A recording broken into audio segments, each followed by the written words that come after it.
పరీక్షల్లో సుంకేసుల విద్యార్థుల ప్రతిభ. SSC public పరీక్షలు మార్చి 2025లో భాగంగా సుంకేసుల జిల్లా పరిషత్ ఉన్నత పాఠశాల విద్యార్థులు సత్తా చాటుకున్నారు.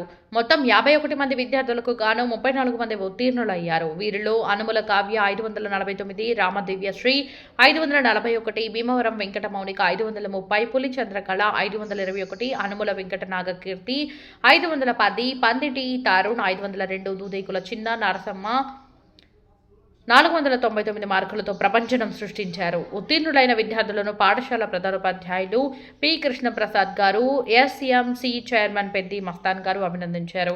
ఈ కార్యక్రమంలో పాఠశాల సిబ్బంది, గ్రామ పెద్దలు పాల్గొన్నారు.